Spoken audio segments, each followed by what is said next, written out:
لەگەڵ میوانەکەم لەسەر بابەتە قسە دەکەم بە ڕێز دکتۆر محەممەد ئەحسان سەرپەرشتیاری تیمی تایبەت بە دۆزینەوەی گۆڕیان فالکراوان لە ساڵی 2023 لە بەغداوە لەگەڵم دەبێت. دکتۆرم کاتت باش، دیارە 37 ساڵ بەسەر و تاوانە تێدەپەڕێت ئەبینین ئاساواری ئەنفال و کیمیاباران هێشتا لە کوردستان هەر دیارە.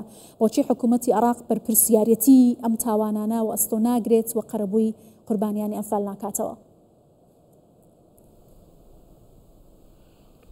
پێشەکی زۆر سپاس بەڕاستی بەداخە ئەمە 37 ساڵە لە دوای شالاوی ئەنفال تا ئەمڕۆ عینی عەقلیەتی ماوە، عینی بۆچوونی ماوە، عینی پرۆسیجەری ڕێگای سێتەپی مێشکی ماوە لەو شریکانەی کە لەگەڵمان ئیدارەی ئەم وڵاتە ئەکەن. بۆچی تا ئێستا شت نەهاتیەکردن بەڕاستی ئەڵێم لەبەر عەقلیەتی ئیدارەتکردنی دەوڵەت نییە لەم وڵاتە. عقلیەتی عاشقی سیاست هەیە، عقلیەتی ئیدارەکردنی دەوڵەت نییە. تۆ لە وڵاتێک بی ینی بەداخەوە ئێمە وامان لێ هات حتا ئەگە تووشی جەنوسایدش بین لە کورد تووشی جەنوساید دەبین لە دەستی گەلێک یان لە دەستی حکومەتێک دوور لە حەزارەت، دوور لە ئیدارەی دەوڵەت، دوور لە تەقیمێکی تەواو.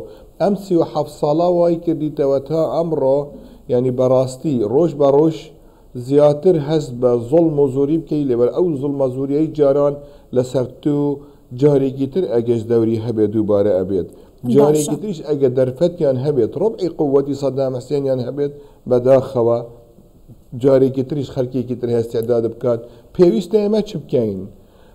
بەڕاستی لەسەر مقەدیمەکەی جەنابەت کە زۆر جوان بوو چۆی من ئەڵێم بەڕاستی پێویستە زۆر زۆر ئیش بکەین، ئیش کراوە بەڵام پێویستە زۆر زۆر ئیشتر زیاتر بکەین، نەک تەنها بکەین بە تەفکیر بکەین چۆن تەفکیر بکەیت زەحیەکە ڕازی بکەیت کە قوربانی ئەم جێنۆسایدەیە بێتە ڕازیکردن نەخێر.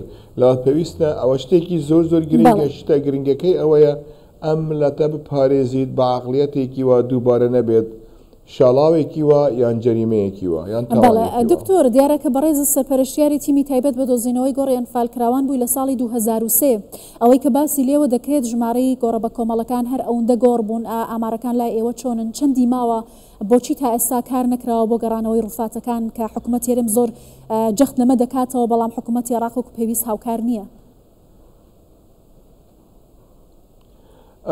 سیرکە کە من سەرپەرشتەی تیمێکم دەکرد ئەو کاتەوە بەڕاستی دەست بەکارم بووم لە 11/4/2003ەوە.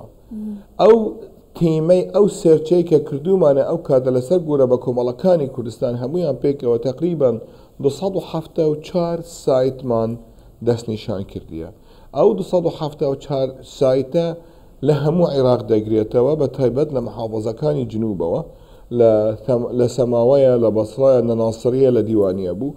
ئەم پرۆسەیە ئاسان نییە. یەکەم شت قانونی 2006 مافی مرۆڤی بەغا یەگورە بە کۆمەڵەکان ئەم دەرفەتە بە کورد نادات بە تەنیا کار بکەن. ئەو کاتی کە من کارم دەکرد لەسەر ئەم مەلەفە حەقیقەت بە قووەت و ینی احترافم پێیان نەدەکرد بەڕاستی، ینی قووەتێکی وەمان هەموو قەت احترافم بە کەسێک نەدەکرد کا بتوانم ئزنی لێوەربگرم کام کابرا کا ئزنی بە من بدات یان نەدات. ئەمڕۆ وەزعەکەوان نییە. یەکەم شت پێویستە قانونەکە بێتە گۆڕین لە بەخا، ئەمەش ئەرکێکی برادەرەکانی پەرلەمانە ئەگەر ئاگان لێ بێ قانونێکی وان هەیە. دوام شت تیمێکی تەمامان بێتە خۆڵقکردن لە کوردستان. ئەم ئیشە ئیشی دەوێ، ئەمە خبرەی دەوێ، ئەمە علمی دەوێ، ئەمە جوهدی دەوێ، ئەمە جورعەتی دەوێ، بەڕاستی ئەمە تااقەتی دەوێ.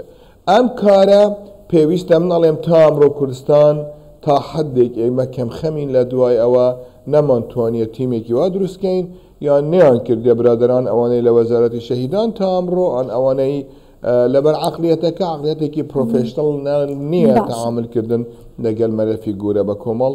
من لەسەر گووری بە کۆمەڵم ئیشم کردیە لە زۆر جێگا لە وڵات بەڕاستی، بەڵام ئەوەی لە کوردستان ئەوەی لە عێراق هەیە لە هیچ وڵاتێکی تر نیە، نە لە بۆسنە هەیە، نە لە جنوب ئەفریقیا هەبوویتەوە، نە خمیر حمر وایان ئیشیان کردیە. بەڕاستی جێگای داخە. باشە دکتۆر بۆچی تا ئێستا کۆمەڵگەی نێودوڵەتی وەکو پێویست ئەم تاوانانەی کە بەرامبەر بەگەلی کوردستان کراوە لە ئەنفال و کیمیاباران و جینۆساید نەهاتۆ بەدەنگ حکوومەتی هەرێمی کوردستانەوە؟ ئایا چۆن کار بکرێت لەسەرمە کە کەیسەکە زیاتر بە نێودوڵەتی بکرێت، هەم لە هەڵدانەوەی گۆڕە بە کۆمەڵەکان هەم لە قەرەبووکردنەوە و گوشارخستنە سەر حکوومەتی عێراق بۆم پرسە. ئیش کراوە، بەڕاستی ئیش کراوە لەسەر ئاستی پەرلەمانتارانی جیهان تا ئەمڕۆ مەجموعەیەکی زۆر لە پەرلەمانتارانی جیهان لەسەر ئاستی نێودەوڵەتی ئاعترافی بە جێنۆسایدی کوردی کردیتە، بەڵام حکوومەتی عێراقی ئاعترافی پێکراوە، پەرلەمانی عێراقی ریایی لەسەر دەرێناوە، ئەمە کراوە، بەڵام تۆ بخیتە خانەیەکی ئەکتیڤتر بکەیت ئەمە وەختی دەوێت. یعنی جێنۆسایدی ئەرمینیەکان 100 ساڵی پێچوو، حتا جێنۆساید ئەرمینیەکان و خەڵکێکی تژی تاکو لەسەر ئاستێکی نێودەوڵەتی ئەترافی پێکرد و ئەرمەنیەکانی زانیان چۆن کار بکەن. لەسەر جووەکان لە هۆلۆکۆست وەختێکی زۆری پێچوو، هۆلۆکۆست تا حدێکیان جوولەکان حەز ناکەن تۆ پێیان بڵێت تۆ جێنۆساید کرای، ئەڵێ نەخێر من هۆلۆکۆست کراوم، کۆنسێپتەکەیانیش گۆڕاوە. ئێمە پێتویە زیاتر کار بکەین بەتایبەت لەسەر کاری ئەکادمی. ئەم کارە کارێکی ئەکادمی بەحتە، نەک تۆ سێ شخصیاتت هەیە لە هەر جەریمەیەکی جێنۆساید بێت، زەحیەت هەیە، ڤیکتیمت هەیە، جەلادت هەیە، پێرپترێتر هەیە، بایستەنتەرت هەیە کە متەفەڕجینن. ئێمە تەوجیهەکەی ئێمە هەمومان وایە تەنها لەسەر زەحیە کار بکەین. ئەمە کارێکی چاکە لۆکەڵی لە ناو کوردستان، بەڵام لەسەر ئاستی نێودەوڵەتی پێویستە تۆ هەر سێ گوشەکەی تر کار بکەیت و نەک بە عقلیەتێکی عاتیفە عقلیەتێکی پرۆفێشناڵ بکەیت. لەسەر ئەو ئەساسە ئێمە 22-23 ئەم مانگە بە سەرپەرشتیاری جەنابی سەرۆک بارزانی لە زانکۆی یێڵەوە هەڵاسین بەڕێی خستنی کۆنفرانسێکی نێودەوڵەتی تەمامەن لەسەر جێنۆسایدی کورد. ئەمەش بچوونێکی تری حکوومەتی هەرێمی کوردستانە کە کار بکەین، بەڵام پێتویە ئەم پێویستە ئێمە زۆر کار بکەین لەسەر کاری ئەکادمی، پاشی بین لەسەر کاری سیاسی. لەبەر کاری سیاسی زۆرمان کراوە، بەڕاستی 27 ساڵە کاری سیاسیەکەی تەمام شتێکی باشمان کراوە. ئەو کوردستانی ئەمڕۆ کە خوێنی ئەو شەهیدانە تۆ کەی 24 هەیە، من ئەتوانم ئەمڕۆ لە بەغا قسە بکەم، ئەمە هەموو خوێنی ئەو شەهیدانە، بەڵام پێویستە بە زاویەکی تر سەیری مەشهدەکە بکەین تا بکەینە ستاندەری نێودەوڵەتی.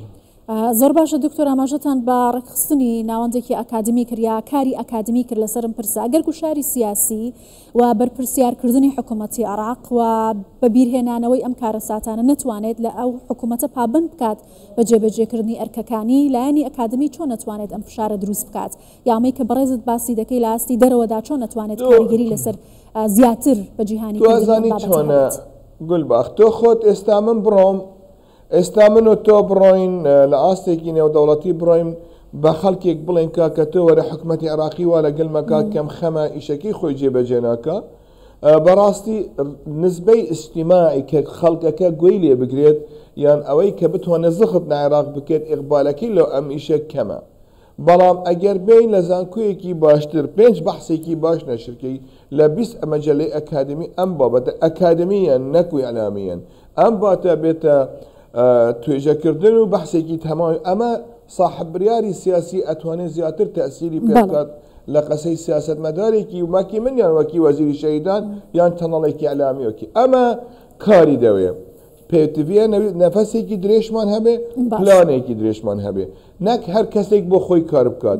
من ئەڵێم ئێستا کوردستان محتاجە بە استراتیژیەتێکی نێودەوڵەتی ئیعلامی، سیاسی، ئەکادمی، ئیجتیماعی چۆن بتوانین ئەم خان بکەینە، نەک وەزارەتێک بە ئیش لێجرەج ئیش بکات، من بە جێگایەکی تر ئیش بکەم، کابرایەکی تر بە جێگایەکی تر ئیش بکات. ئەمە محتاجی تیم وۆرکە، پلانێک دابنین جێبەجێکردنی ئەو پلانە بکەین، نەک هەر 37 ساڵێکی تر من و تۆ ساڵێکی تریش بێن عینی ئەم بابەتە قسە بکەین. ئەڵێم وەختی کارە، کارێکی جدی کار کراوە، کارێکی جدی تر بکەین، بۆچوونێکی ترمان هەبێت لە هەسێ گوشەکەی کریمینال شخصیاتی جەریمە کار بکەین.